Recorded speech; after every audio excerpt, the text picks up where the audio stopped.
बच्चों good morning. मैं अंशुल चौहान आज आपको परमेय संख्याओं के बारे में बताऊंगा। परमेय संख्याएं जिन्हें हम रैशनल नंबर भी कहते हैं। अच्छा, तो पहली बात इसमें पहली हेडिंग आती है प्राकृतिक संख्याएं। प्राकृतिक संख्याएं, ठीक। यहाँ मैं आपको केवल एग्जाम्पल के द्वारा समझाऊंगा। पीडीएफ फाइल में आपको डेफिनेशन वगैरह मिल जाएंगे। तो प्राकृतिक संख्याएं होती क्या हैं?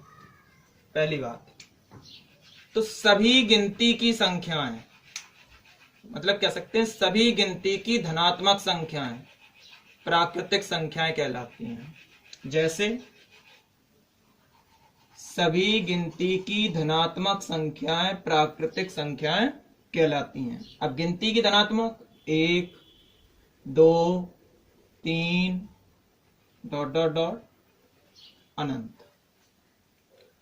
तो 1 से अनंत तक की सभी धनात्मक संख्याएं प्राकृतिक संख्याएं कहलाती हैं। बात समझ में आ गई होगी। प्राकृतिक संख्याएं क्या होती हैं? गिनती की सभी धनात्मक संख्याएं प्राकृतिक संख्याएं कहलाती हैं। दूसरी बात, पूर्ण संख्या। जब पूर्ण संख्याएं क्या होती हैं? सभी प्राकृतिक संख्या, मतलब सभी प्राकृतिक संख्याएं ले लेंगे और इसमें 0 और ले लेंगे तो वो सब क्या कहलाएंगी? पूर्ण संख्याएं। तो सभी प्राकृतिक संख्याओं में 0 और सम्मिलित कर दिया जाए तो बना समुच्चय पूर्ण संख्याएं कहलाता है। मतलब दोनों के कॉम्बिनेशन से जो ग्रुप बनेगा उसे हम क्या कहते हैं? पूर्ण संख्याएं कहते हैं। जैसे हमने क्या कहा था? सभी प्राकृतिक संख्याएं। तो प्राकृतिक संख्याएं सब लेनी ही है। 1, 2, 3 अनंत तक। अब क्या कहा था? इसमें 0 और ले लिया जाए तो सभी प्राकृतिक संख्याओं के साथ 0 और लेने पर बना समुच्चय पूर्ण संख्याएं कहलाता है। बात समझ में आई? प्राकृतिक संख्याएं गिनती की सभी संख्याएं प्राकृतिक संख्याएं होती हैं और उसमें हम 0 और लगा दें तो वो पूर्ण संख्याएं होती हैं। तीसरी बात आती है whole number. Sorry, whole number ये होती है पूर्ण संख्याएं।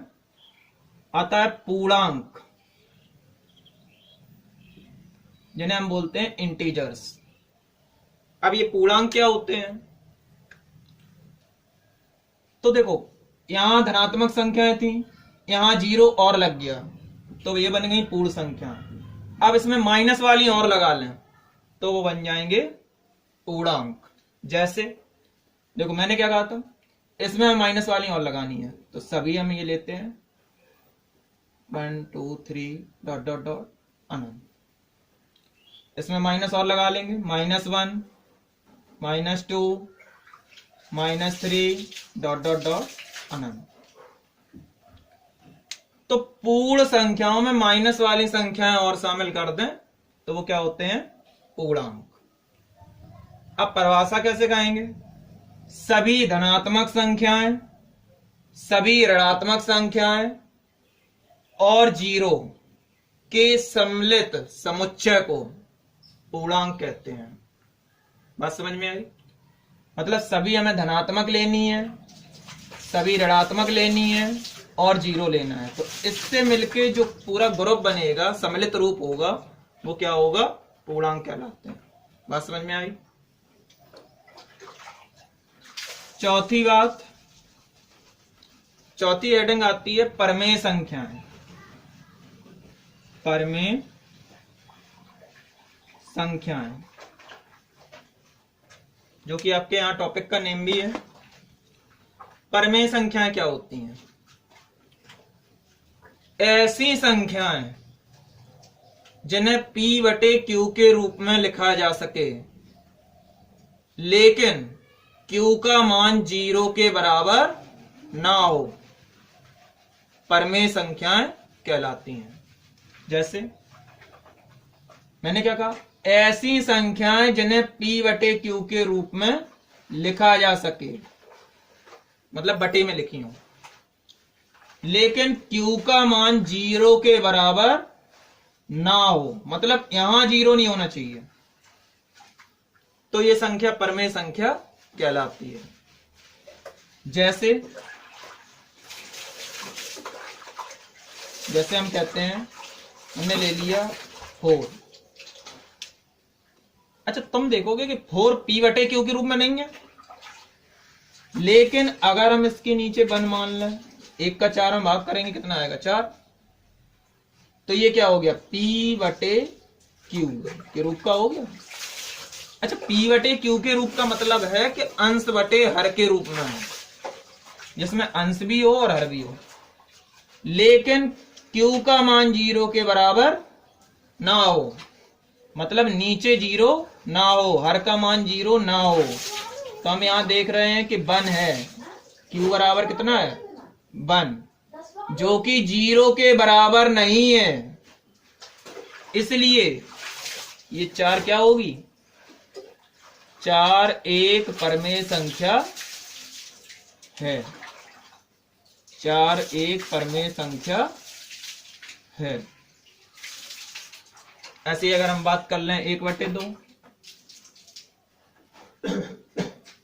तो तुम देखोगे यहां Q का मान क्या है 2। बस मैंने क्या कहा था कि नीचे 0 ना हो, तो यहां 0 नहीं है, अब नीचे 0 नहीं है तो ये परमेय संख्या है,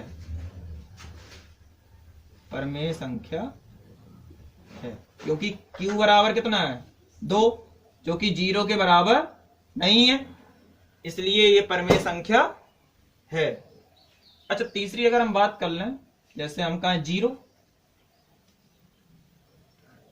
तो तुम देखोगे 0 के बटे हम क्या लिख सकते हैं 1, जब नीचे कुछ नहीं होता है तो क्या माना जाता है 1, तो 0 के बटे हमने मान लिया 1।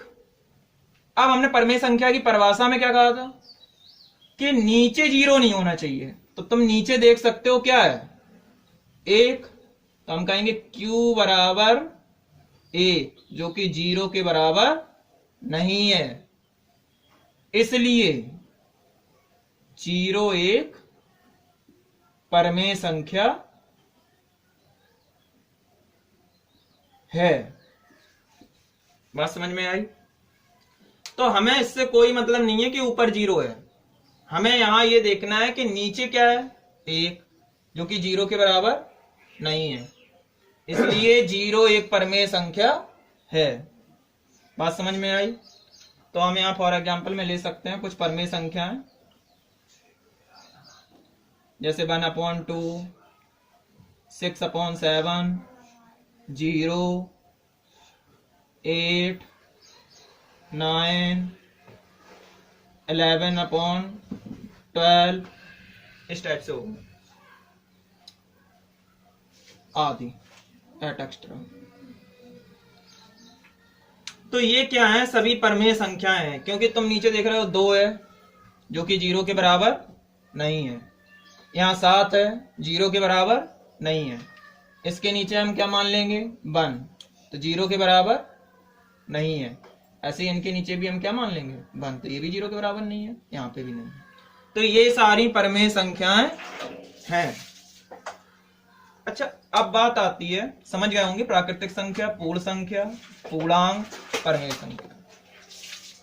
अब इसमें क्वेश्चन कैसे बनते हैं, तो क्वेश्चन इसमें इस टाइप से बनते हैं,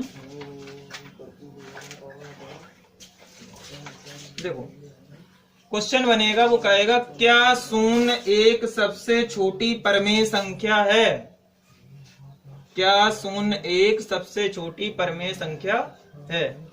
अच्छा, आप यहां देखेंगे ये 0 है, हाँ यहां माइनस की संख्याएं भी हो सकती हैं, जैसे मैंने लेके चला,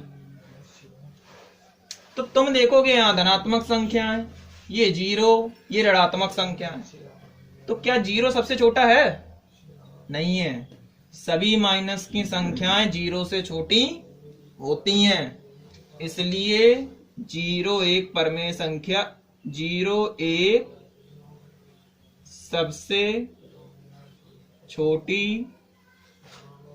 परमेय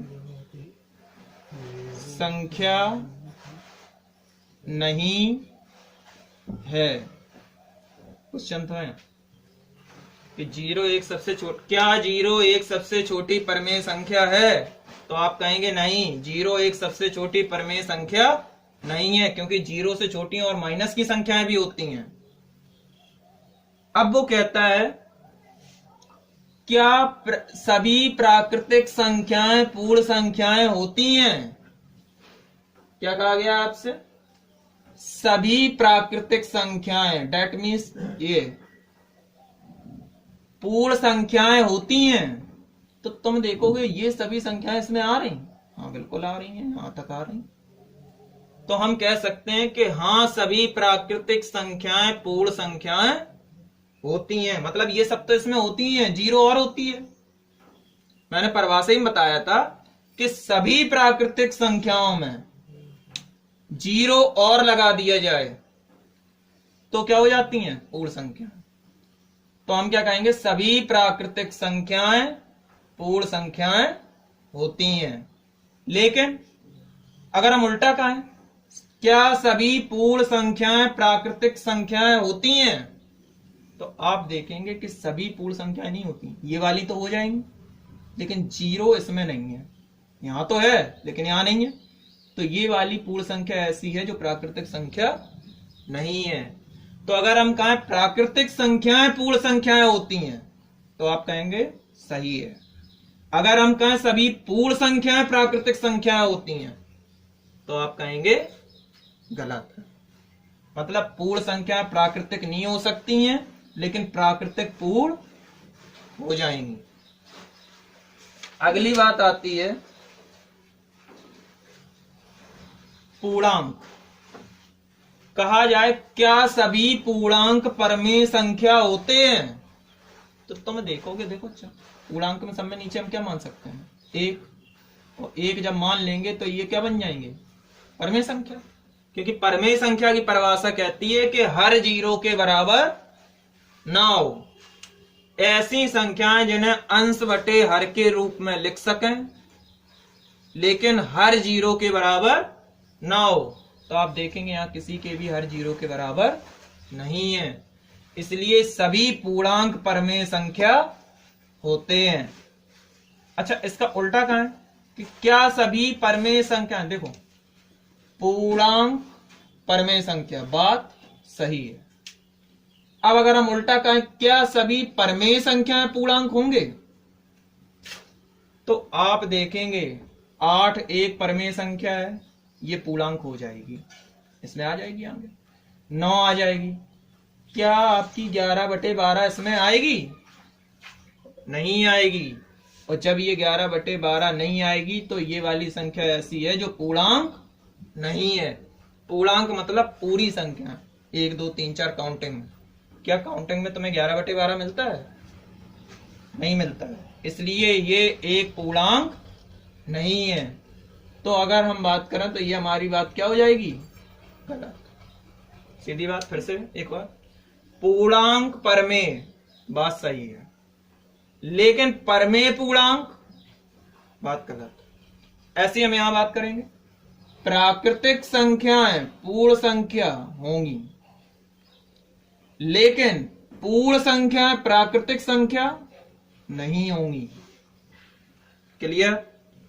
तो पहले तो हमने चारों की डेफिनेशन पढ़ी, फिर इसमें जो क्वेश्चन बनते हैं वो मैंने क्वेश्चन भी बताए। ऐसे ही पूछा जाता है क्या ये पूर्ण होंगी या पूर्ण प्राकृतिक होगी, तो यहाँ 4-5 क्वेश्चन इस टाइप के बन जाते हैं। आगे हम अध्ययन करेंगे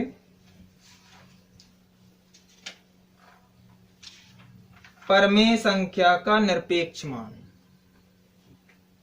अच्छा, परमेय संख्या का निरपेक्ष मान, तो इन सबसे कोई मतलब नहीं है। परमेय संख्या हमारी ये है, हम इनका निरपेक्ष मान निकालने की कोशिश करेंगे। निरपेक्ष मान होता क्या है? पहली बात तो ये है।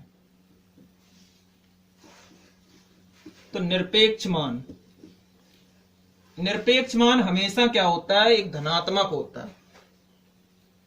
आपको परमेय संख्या देखो ऋणात्मक भी हो सकती है, धनात्मक भी हो सकती है, लेकिन अगर हम कहें उसका निरपेक्ष मान निकालिए तो वो हमेशा क्या होगा, धनात्मक होगा। निरपेक्ष मान को हम क्या कहते हैं, मॉड। निरपेक्ष मान एग्जाम्पल से समझने की कोशिश करते हैं। जैसे हम आपसे कहें -5 का निरपेक्ष मान, -5 का निरपेक्ष मान, तो मैंने क्या कहा था कि निरपेक्ष मान हमेशा धनात्मक होता है, चाहे यहां माइनस लगाओ या प्लस लगाओ। तो तुम्हें यहां क्या कहा गया, -5 का निरपेक्ष मान, तो आप डायरेक्ट कह पाएंगे क्या होगा, प्लस का 5। तो माइनस की कोई भी संख्या हो, -5, -9, -10, -1/2, -5/7, कुछ भी हो, अगर कहा जाए उसका निरपेक्ष मान तो तुम माइनस हटा दोगे, क्या बना दोगे, प्लस। अच्छा, जैसे हम कहने लगे -5/11 का निरपेक्ष मान, तो आप क्या कहेंगे, प्लस के 5/11। हम कहें माइनस के 3/2 का निरपेक्ष मान, तो आप क्या कहेंगे, 3/2। ये तो हो गई बात ऋणात्मक वालों की। अब यहां धनात्मक भी तो पूछ सकता है। तो जैसे हम कहने लगे 7/9 का निरपेक्ष मान, तो इसका मतलब ये नहीं है कि यहां माइनस था तो यहां प्लस हो गया, तो अब प्लस है तो यहां माइनस हो जाएगा, नहीं। 7/9 का निरपेक्ष मान 7/9 ही रहेगा। क्यों, हमने पहले ही कहा है कि निरपेक्ष मान हमेशा धनात्मक होता है। तो अगर ऋणात्मक दिया है तो आप उसे क्या कर देंगे, धनात्मक बना देंगे, लेकिन अगर पहले से धनात्मक है तो वो धनात्मक ही होगा। जैसे हम कहने लगे +17 का निरपेक्ष मान, तो आप कहेंगे प्लस का 17। तो संभवतः निरपेक्ष मान आपको समझ में आ गया होगा। कोई समस्या हो तो आप हमसे पूछ सकते हैं, कमेंट्स करके भी पूछ सकते हैं और पर्सनल भी कांटेक्ट कर सकते हैं। तो माइनस की संख्याओं का प्लस हो जाएगा, प्लस वाले का प्लस ही रहेगा। तो चाहे यहां माइनस दिया हो या प्लस दिया हो, आप हमेशा प्लस ही लेके चलेंगे। बात समझ में आई। ज्यादातर क्वेश्चन ऑब्जेक्टिव में पूछा जाता है, सिंपल सा होता है। तो परमेय संख्या का निरपेक्ष मान आ गया होगा। अब अगली बात आती है परमेय संख्याओं का संख्या रेखा पर निरूपण। परमेय संख्याओं का संख्या रेखा पर निरूपण। परमेय संख्याओं का निरूपण।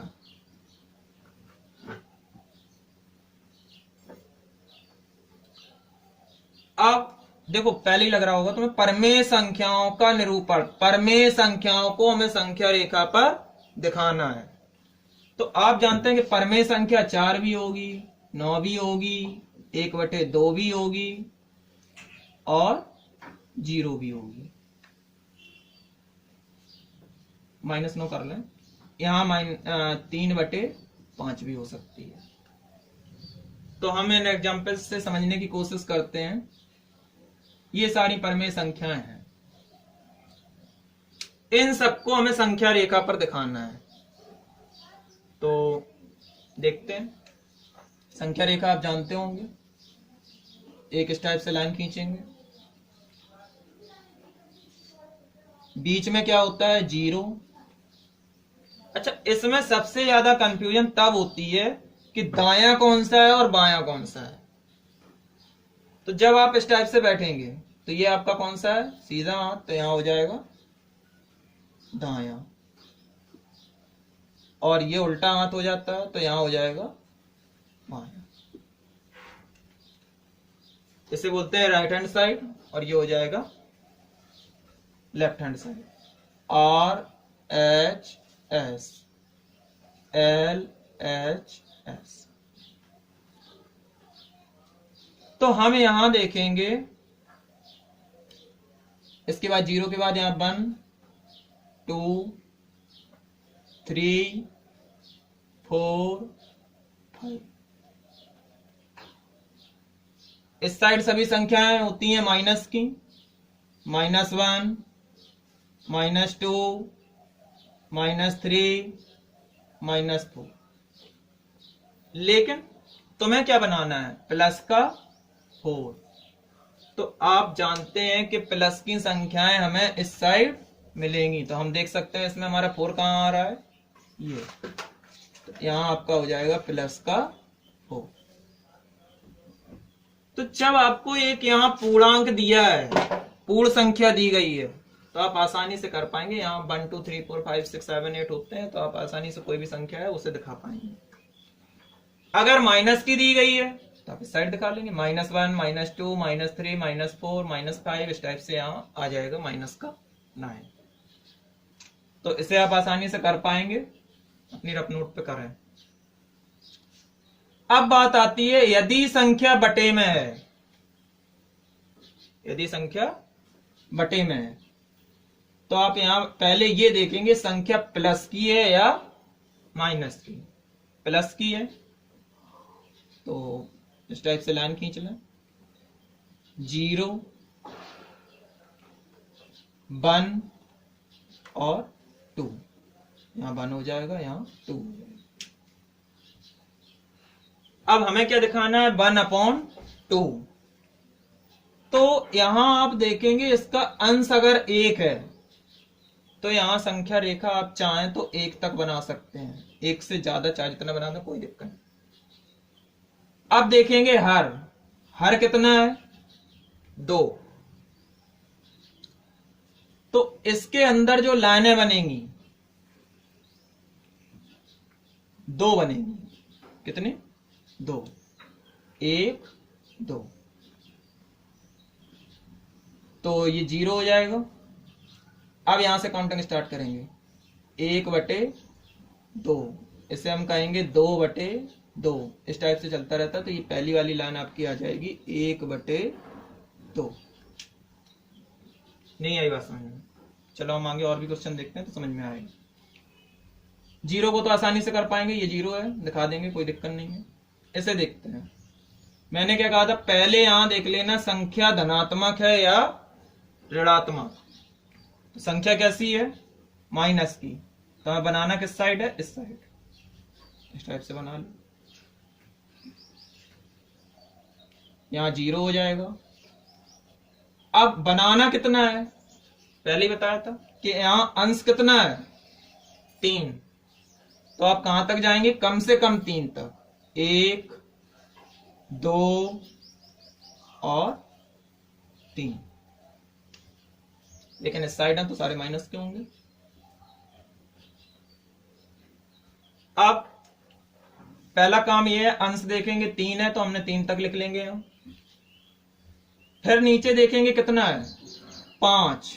यहां 2 थे तो अंदर हमने 2 भाग कर लिए थे, यहां 5 है तो हम कितने भाग करेंगे, 5। लेकिन किसके, इसमें करेंगे, इसमें करेंगे, इसमें करेंगे।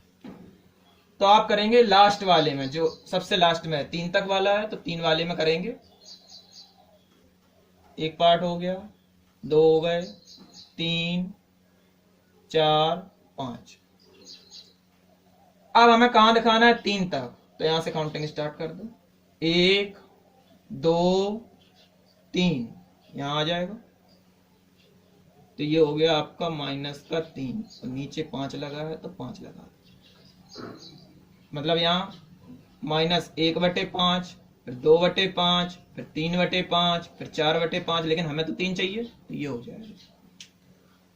फिर भी अगर किसी कोई समस्या हो तो हमसे पूछ सकता है। अगली बात आती है, किन्हीं 2 संख्याओं के बीच परमेय संख्याएं ज्ञात करना।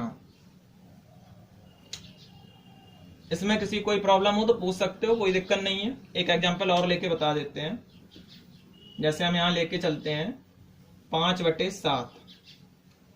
तो मैंने क्या कहा था, पहले देखना है ये कैसी है, धनात्मक। आप 0 से खींचेंगे धनात्मक तक, इस साइड। जाना कहां तक है? 5 तक। 1 2 3 4 5। फिर मैंने क्या कहा था? सबसे लास्ट वाला बॉक्स देख लेंगे, ये वाला हो जाएगा। बॉक्स अंदर कितने बनाने हैं? 7 बना लो। 1 बन गया, 2 3 4 5 6 7 हो गए।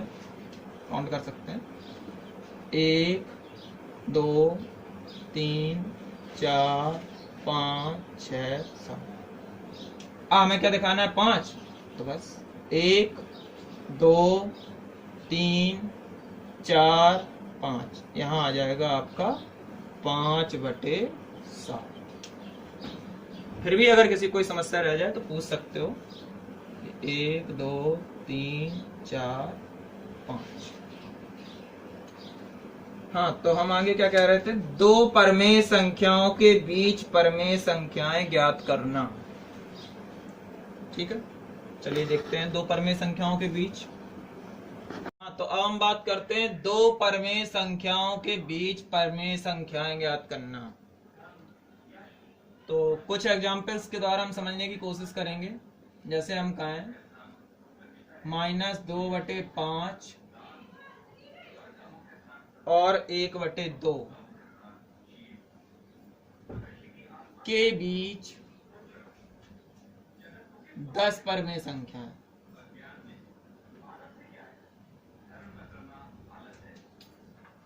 दूसरा लेते हैं यहाँ पे, चलो इसी को पहले समझा देते हैं। अच्छा, पहला काम आपका ये है, आप देखेंगे कि हर समान है या नहीं है। तो आप देखेंगे यहाँ 5 है, यहाँ 2 है, हर अलग अलग है।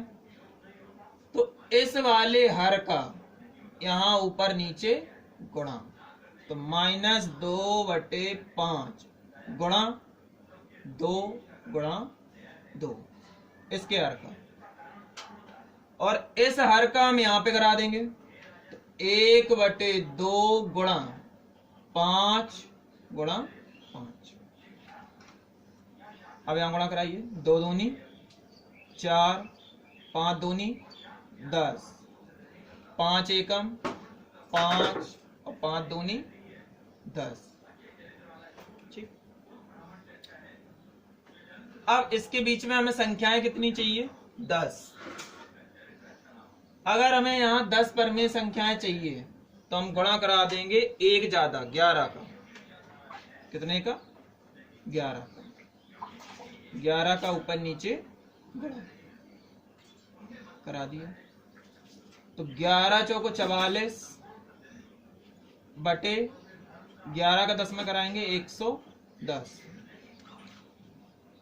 11 का 5 में कराएंगे 55 और 11 का 10 में कराएंगे 110।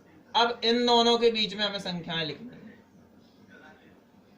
तो आप जानते हैं कि जो माइनस की संख्या होगी वो संख्या रेखा पे इस साइड होगी, -44,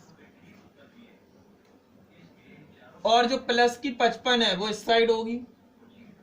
अब इसके बीच में हमें संख्याएं लिखनी है। तो 44 के बाद यहाँ 45 आएगा, लेकिन अगर इस साइड जाना है तभी तो इन दोनों के बीच में आएगा। 44 के पहले यहाँ क्या आया होगा? 43, 42, 41, 40, और यहाँ आ जाएगा आपका 39। ठीक है, ऐसी हो जाएंगी यहाँ 38, 37, 36 और 35। कितनी हो गई? 9। चाहिए कितनी है? 10। और ले लेंगे यहाँ पे माइनस का 34। आपकी 5 ही होगी, 5 ही होगी। बटे में 110 चल रहा है तो 110 चलता रहेगा, कोई दिक्कत नहीं है। 110 सभी में लगा लेंगे यहाँ, अपॉन 110 110 इस टाइप से यहाँ लगा देंगे। तो ये सभी संख्याएं आपकी हो जाएंगी इन दोनों के बीच में परमेय संख्याएं। लगा देते हैं ताकि कंफ्यूजन ना हो। अब अगर हमें इस साइड से नहीं लिखना है तो इधर लिख लेंगे। तो 55 के पहले 44, 54, 53, 52, 51, तो वो भी आप ले सकते हैं, कोई दिक्कत नहीं। सबसे बड़ी बात, इसमें कभी आंसर आपका मैच नहीं होगा, क्योंकि हो सकता है किसी ने इस साइड से काउंटिंग की हो और किसी ने उस साइड से की हो। आपको 10 चाहिए, आप 10 लिख सकते हैं, कोई दिक्कत नहीं है, दोनों लोगों के सही होंगे, चाहे आप इस साइड से काउंटिंग करें या फिर इस साइड से करें। तो यहां तो बात तब थी जब हर क्या है, अलग अलग। अब सपोज आपके हर पहले से समान हो, जैसे हम कोई एग्जांपल लेके चलते हैं,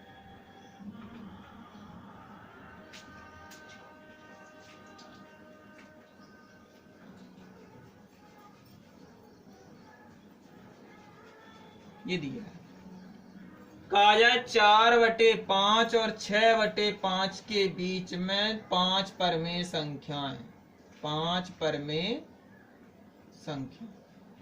देखिए यहां हर अलग अलग थे, तो इसका यहां गुणा और इसका यहां गुणा हुआ।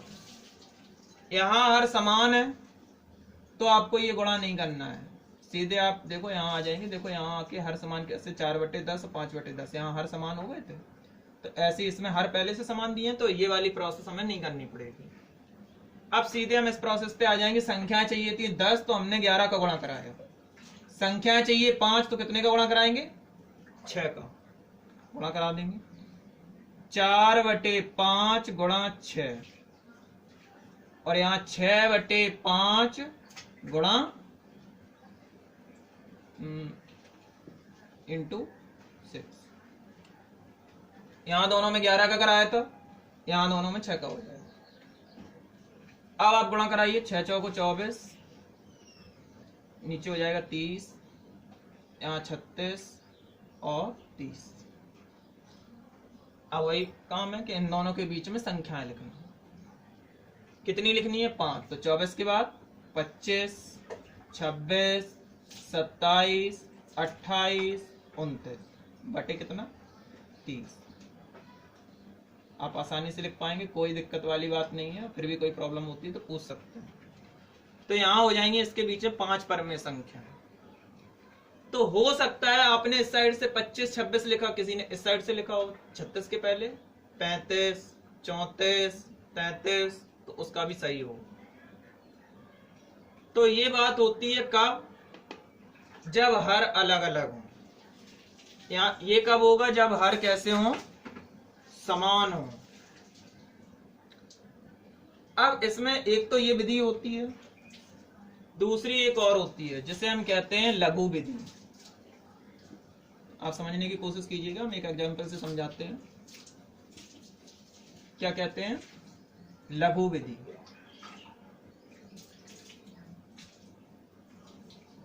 देखो क्वेश्चन में क्या कहा जाएगा, 3/4 और यहां पे हम लेते हैं 5/7। ठीक, यहाँ 5/7 नहीं लेते हैं, कुछ और ले लेते हैं, 3/4 और 1/4। कहा जाए 3/4 और 1/4 के मध्य एक परमेय संख्या ज्ञात कीजिए। क्या बात होती है, कि मध्य एक परमेय संख्या ज्ञात कीजिए। तो जब मध्य की बात हो जाए, देखो वहां कहता था कि बीच में 5 परमेय संख्या, एक से ज्यादा पूछता था, यहां हमेशा एक ही पूछेगा। तो मध्य में, इसके मध्य में, देखो वहां जो क्वेश्चन हो रहा था वो कह रहा था इसके बीच में, तो इसके बीच में बहुत सारी होंगी। और अगर वो कहता है इसके मध्य में एक संख्या ज्ञात कीजिए, तो मध्य मतलब बिल्कुल बीच में, बिल्कुल बीच में एक ही संख्या होगी। जैसे हम बात कर लें, हमारे पास 1 से 5 तक की काउंटिंग हम यहां लिखते हैं, 2 3 4 5। तो एक चीज होती है कि 1 और 5 के बीच में कौन कौन सी होंगी, 2 3 4। और दूसरी होती है 1 और 5 के मध्य में, मध्य मतलब जस्ट बीच में, तो ये होगी कौन सी, 3। इसके इस साइड 2 छूट जाएंगी और इस साइड भी 2 छूट जाएंगी।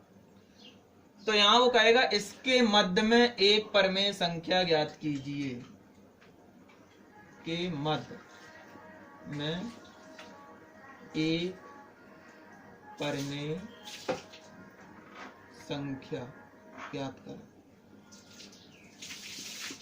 तो इस कंडीशन में आप क्या करेंगे, कुछ नहीं, इसे लिख लेंगे 3/4 और 1/4, 3/4 प्लस 1/4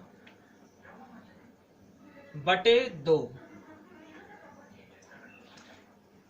अब अगर यहां दोनों में सेम संख्या है तो ये ऐसे ही लिख जाएगा, ये हल करना आपको आता होगा, और ऊपर 3 और 1 4 हो जाएगा, और बटे में 2 है तो 2 रहेगा।